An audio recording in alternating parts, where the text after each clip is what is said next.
ಇದು ಹುರಿದಿರೋದು ಶಾವಿಗೆ ತೊಗೊಂಡಿದ್ದೀನಿ, ಒಂದು ಕಪ್ಪು ಸಕ್ಕರೆ ತೊಗೊಂಡಿದ್ದೀನಿ, 1 ಕಪ್ ಹಾಲು ತೊಗೊಂಡಿದ್ದೀನಿ, ಒಂದು ಸ್ವಲ್ಪ ತುಪ್ಪ ತೊಗೊಂಡಿದ್ದೀನಿ, ಮನೆಯಲ್ಲೇ ಮಾಡಿರೋ ತುಪ್ಪ, 2 ಏಲಕ್ಕಿ ಕಾಯಿ, 2 ಲವಂಗ, ಒಂದು 5 ಬಾದಾಮ್ ತೊಗೊಂಡಿದ್ದೀನಿ, ಒಂದು 5 ಗೋಡಂಬಿ ತೊಗೊಂಡಿದ್ದೀನಿ, ಒಂದು 10 ದ್ರಾಕ್ಷಿ ತೊಗೊಂಡಿದ್ದೀನಿ. ಇವಾಗ ಇದು ಪಾತ್ರೆ ತೊಗೊಂಡಿದ್ದೀನಿ, ಅದಕ್ಕೆ ಒಂದು ಸ್ವಲ್ಪ ನೀರು ಹಾಕ್ತಾಯಿದ್ದೀನಿ, ಶಾವಿಗೆ ಹಾಕ್ಕೊತಾ ಇದ್ದೀನಿ ಬೇಯೋಕ್ಕೆ. 10 ನಿಮಿಷ ಬೇಯಲಿ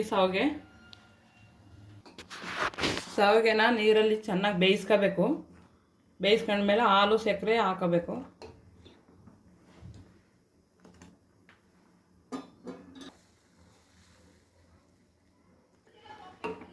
ಶಾವಿಗೆ ಚೆನ್ನಾಗಿ ಬೆಂದಿದೆ. ಇವಾಗ ನಾನು ಹಾಲು ಸಕ್ಕರೆ ಹಾಕ್ಕೊತಾ ಇದ್ದೀನಿ, 1 ಕಪ್ ಹಾಲು ಹಾಕ್ಕೊತಾ ಇದ್ದೀನಿ, 1 ಕಪ್ ಸಕ್ಕರೆ ಹಾಕ್ಕೊತಾ ಇದ್ದೀನಿ. ಚೆನ್ನಾಗಿ ಮಿಕ್ಸ್ ಮಾಡಬೇಕು.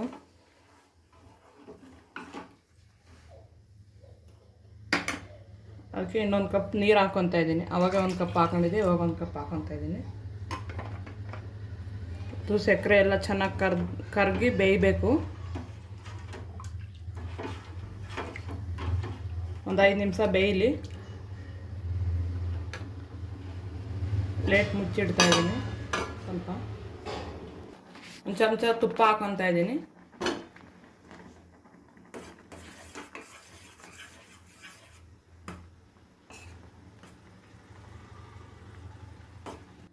ತುಪ್ಪ ಹಾಕ್ಕೊಂಡಿದ್ದೀನಿ. ಇದು ಚೆನ್ನಾಗಿ ಮಿಕ್ಸ್ ಮಾಡಿ ಬೇಯಕ್ಕೆ ಬಿಡೋಣ. ಇನ್ನೊಂದು 5 ನಿಮಿಷ ಬೇಯಲಿ.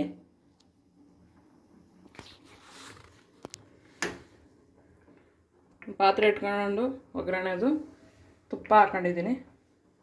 ಒಗ್ಗರಣೆ ಮಾಡೋಕ್ಕೆ ದ್ರಾಕ್ಷಿ, ಗೋಡಂಬಿ, ಬಾದಾಮು ಎಲ್ಲನೂ ತುಪ್ಪ ಕರಗಲಿ. ಚೆನ್ನಾಗಿ ಕರಗಬೇಕು ಅದು ತುಪ್ಪ. 2 ಏಲಕ್ಕಿ ಕಾಯಿ, 2 ಲವಂಗ ಹಾಕ್ಕೊತಾ ಇದ್ದೀನಿ.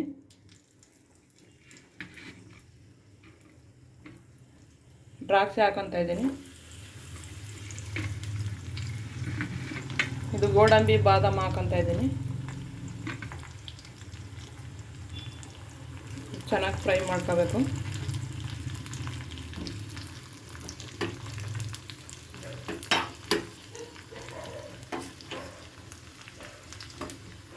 ಚೆನ್ನಾಗಿ ಫ್ರೈ ಆಗಿದೆ.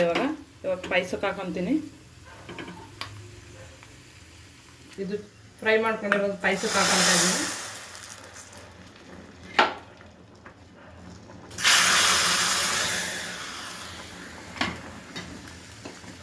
ಇವಾಗ ಚೆನ್ನಾಗಿ ಮಿಕ್ಸ್ ಮಾಡ್ಕೊತಾ ಇದ್ದೀನಿ.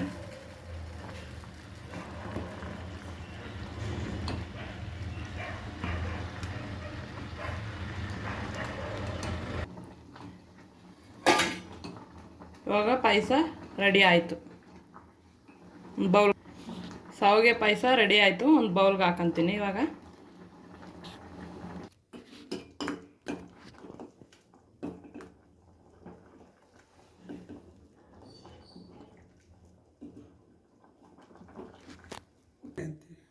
ಶಾವಿಗೆ ಪಾಯಸ ರೆಡಿ ಆಯಿತು.